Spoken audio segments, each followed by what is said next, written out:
एक माँ बाप जिन्होंने अपने खून पसीने से अपने बेटे को सींच कर बड़ा किया था, जिसे उंगली पकड़कर चलना सिखाया था, जिसकी हर छोटी खुशी में अपनी सारी खुशियां न्योछावर कर दी थी। जब वही बेटा बड़ा हुआ तो उनके बुढ़ापे का सहारा बनने के बजाय अपनी पत्नी के सपनों के लिए और उसे दरोगा बनाने की चाहत में अपने बूढ़े माँ बाप को अकेला छोड़ गया। लेकिन वक्त हमेशा एक जैसा नहीं रहता। जब उसकी पत्नी दरोगा बन गई तो उसने पति से कह दिया, अब तुम मेरे लायक नहीं रहे, और एक बड़े अधिकारी के प्यार में पड़कर उसे तलाक दे दिया। किस्मत ने जैसे पति की जिंदगी की नींव ही हिला दी थी। उसका संसार उजड़ चुका था, सपने बिखर चुके थे, रिश्ते रेत की तरह हाथ से फिसल चुके थे। लेकिन दोस्तों, कहानी यही खत्म नहीं होती। असली तूफान तो तब आया जब किस्मत ने एक ऐसा खेल खेला जिसने ना सिर्फ एक रिश्ते की सच्चाई उजागर कर दी, बल्कि आज के समाज की ऐसी पत्नियों को आईना भी दिखा दिया। क्योंकि आगे जो होने वाला है वह आपको अंदर तक झकझोर देगा। पूरा सच जानने के लिए इस वीडियो को आखिर तक जरूर देखें। साथ ही वीडियो पर लाइक करें, चैनल को सब्सक्राइब करें और कमेंट में अपना और अपने शहर का नाम जरूर लिखें। दोस्तों, ये सच्ची कहानी है बिहार की राजधानी पटना की, जहां एक साधारण मोहल्ले में टूटी हुई दीवारों वाले एक छोटे से मकान में रहते थे रामनिवास जी और लक्ष्मी देवी जी। उनकी सारी संपत्ति, उनकी सारी पूंजी, उनका इकलौता बेटा अर्जुन था। रामनिवास जी ने मजदूरी की थी होटलों में, दुकानों पर और जरूरत पड़ने पर ईंट ढोने का काम भी किया था। लक्ष्मी देवी जी ने घर घर बर्तन मांजे थे, कभी अपने आंसू भी आंचल में छुपा लिए थे। पर अर्जुन की पढ़ाई कभी नहीं रुकने दी थी। उनके जीवन का एक ही सपना था, हमारा बेटा बड़ा आदमी बने, हमें कभी किसी के सामने हाथ ना फैलाना पड़े, हमारी झुकी हुई कमर को गर्व से सीधा कर दे हमारा अर्जुन। अर्जुन भी बुरा नहीं था, पढ़ाई में औसत था, मगर माँ बाप के सपनों की चमक उसके दिल में भी थी। वह जानता था कि उसकी एक कामयाबी उसके माँ बाप की पूरी जिंदगी की मेहनत को सफल बना सकती है। और फिर एक दिन जैसे किस्मत ने भी उनकी सुन ली, अर्जुन की शादी तय हो गई। संध्या नाम की एक होनहार लड़की से, जो खुद भी अपने सपनों के लिए संघर्ष कर रही थी। संध्या पढ़ी लिखी थी, तेज थी, औरत वाकांक्षाओं से भरी हुई थी। शादी के बाद उसने अर्जुन से कहा, अगर हमें जिंदगी में आगे बढ़ना है तो मुझे भी कुछ बनना होगा। मैं दरोगा बनना चाहती हूँ। अर्जुन पहले चौंका, फिर मुस्कुराया, क्योंकि उसे अपनी पत्नी की आंखों में वही जिद, वही जुनून दिखा जो कभी उसके माँ बाप की आंखों में हुआ करता था। मगर रामनिवास जी और लक्ष्मी देवी, उनके लिए यह सब पराया था। उन्हें लगता था बहू तो घर संभालने के लिए आती है, पुलिस में भर्ती होकर कानून संभालने के लिए नहीं। धीरे धीरे विचारों में फासला आया, बातों में कटुता आई, और फिर दिलों में दूरियां आई। अर्जुन को चुनना था, या तो माँ बाप के सपनों की जड़ों से बंधा रहे, या पत्नी के सपनों के साथ उड़ान भरे। और उसने उड़ान चुनी। बचपन की उंगलियां छोड़ दी, बुढ़ापे के सहारे को अकेला छोड़ दिया, और पत्नी के साथ पटना शहर में ही एक किराए के मकान में जाकर बस गया। रामनिवास जी और लक्ष्मी देवी जी दोनों ने सिर्फ अपने आंसुओं को तकिया बना लिया और एक दूसरे का सहारा बनकर चुपचाप जीते रहे, क्योंकि उन्हें मालूम था जिस बेटे को हमने पैदा किया, अब वह किसी और के ख्वाबों का हिस्सा बन चुका है। संध्या ने दिन रात एक कर दिए थे, कभी धूप में दौड़ती, कभी किताबों के बोझ तले खुद को गुम कर देती, और अर्जुन भी पत्नी के सपनों को अपना सपना मानकर उसकी छोटी छोटी जरूरतों का ख्याल रखता रहा। शहर की भीड़, भागम भाग और उम्मीदों के बीच संध्या ने वह कर दिखाया जो गांव की किसी लड़की ने पहले कभी नहीं किया था।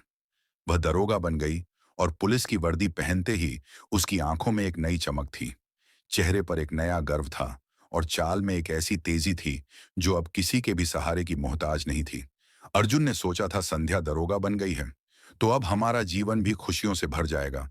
अब तो माँ बाप भी मुझ पर गर्व करेंगे, अब तो सब कुछ अच्छा हो जाएगा। मगर उसे क्या पता था कि कुछ सपने जब हकीकत बनते हैं तो इंसान को भी बदल डालते हैं। संध्या अब पहले जैसी संध्या नहीं रही थी। वह अब खुद को अर्जुन से बेहतर समझने लगी थी। बात बात बात पर ताने, कभी कपड़ों को लेकर ताना, कभी उसकी कमाई को लेकर ताना, कभी यह ताना कि मैं दरोगा हूं और तुम अभी भी कुछ नहीं। अर्जुन चुपचाप सहता रहा, हर चोट को मुस्कुराकर पीता रहा, सोचता रहा शायद वक्त के साथ सब ठीक हो जाएगा। लेकिन वक्त वक्त कभी अपने आप कुछ ठीक नहीं करता। धीरे धीरे संध्या की नजरों में अर्जुन बोझ बनने लगा था। वो अब अपने नए साथियों के बीच उठती बैठती थी, जहां अर्जुन का साधारणपन उसे शर्मिंदा करता था। जहां उसका प्यार अब उसके लिए कमजोरी बन गया था। एक दिन संध्या ने सारे रिश्तों की रेखा खींचते हुए कह दिया, अर्जुन, अब हमारी राहें अलग हैं। मैं तलाक चाहती हूं। अर्जुन के लिए यह शब्द जैसे किसी ने उसके सीने में चाकू घूम दिया हो। जिसके लिए उसने अपने माँ बाप को छोड़ा था, जिसके लिए उसने हर खुशी कुर्बान कर दी थी, आज वही उसे छोड़ने की बात कर रही थी। और फिर एक दिन संध्या ने तलाक दे दिया। तलाक के बाद अर्जुन जैसे खुद को ही खो बैठा था। जिस लड़की के लिए उसने अपने माँ बाप का घर छोड़ा था, जिसके सपनों को अपना सपना समझा था, आज वही उसे एक दस्तावेज के एक पन्ने पर बेसहारा छोड़ गई थी। पटना की वही गलियां जहां कभी वह संध्या के साथ सपने सजाया करता था, अब उसे पराई लगने लगी थी। वो किराए का मकान जो कभी उनका छोटा सा आशियाना था, अब चार दीवारों में तब्दील हो गया था, जहां हर कोने से सिर्फ तन्हाई टपकती थी। रोज सुबह होती, पर अर्जुन के लिए सूरज की रोशनी भी अब बोझ लगती थी। न काम रहा था, न कमाई, जो थोड़ी बहुत जमा पूंजी थी वो वकीलों की फीस और किराए में खत्म हो चुकी थी।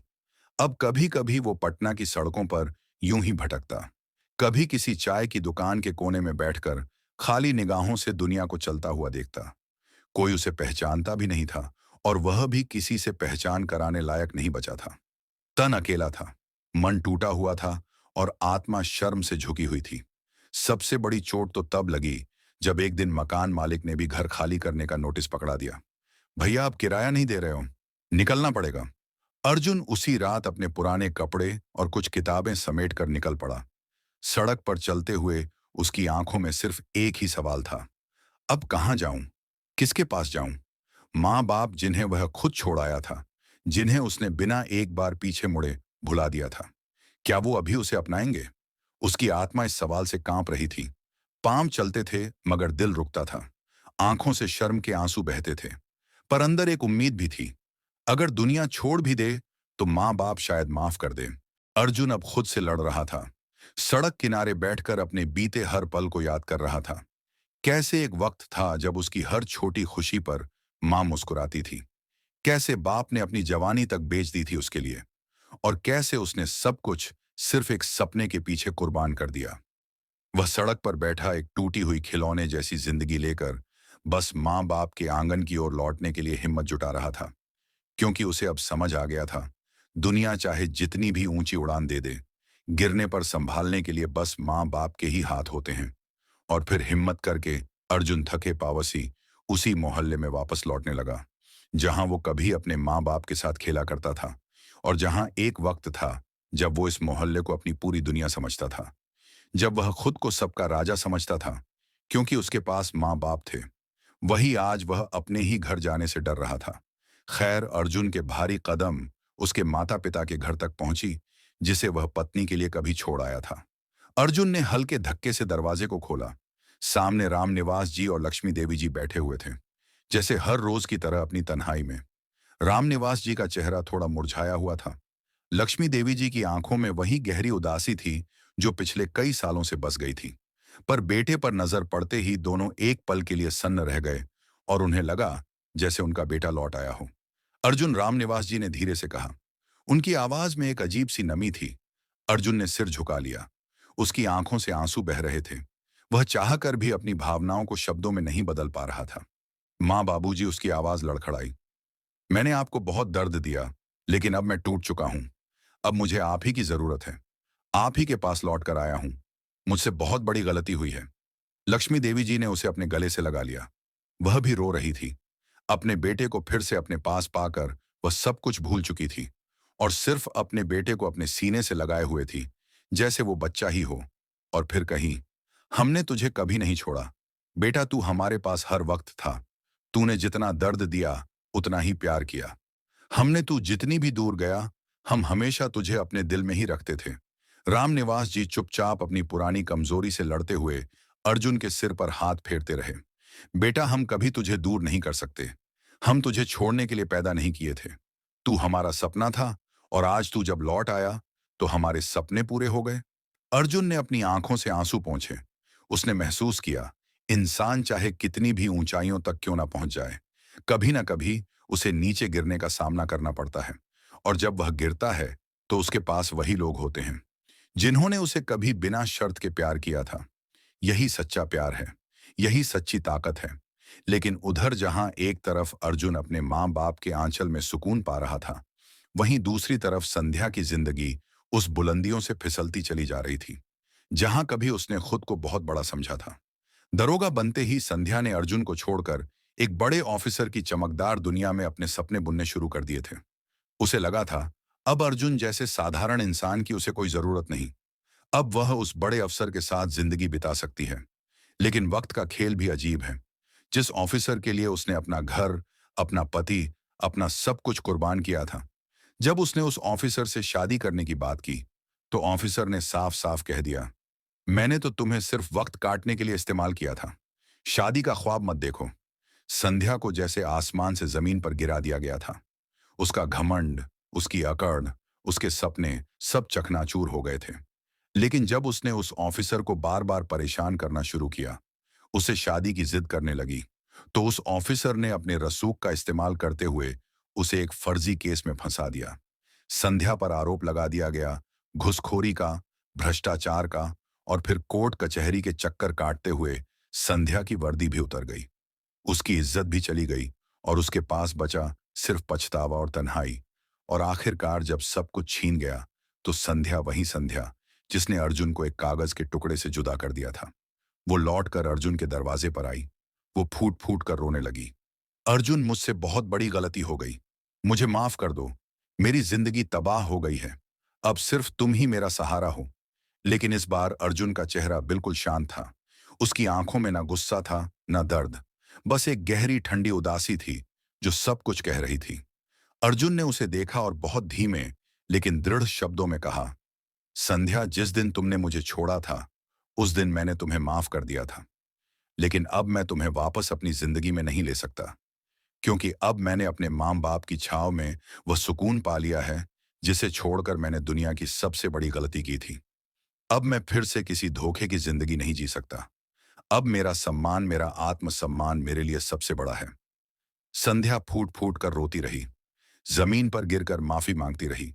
लेकिन अर्जुन ने सिर झुका लिया और धीरे से दरवाजा बंद कर दिया। हमेशा के लिए उस दिन मोहल्ले की गलियों में संध्या की चीखें गूंजती रहीं और अर्जुन के घर के आंगन में सिर्फ माँ बाप की दुआएं और बेटे के आत्मसम्मान की मुस्कान खिलती रही। दोस्तों, जिन रिश्तों को हम वक्त की चमक में भुला देते हैं, वही रिश्ते अक्सर हमें वक्त के मारों से बचाते हैं। और कुछ संध्या जैसे लोग जो अपनों को ठुकरा देते हैं, वह फिर से मौका दें।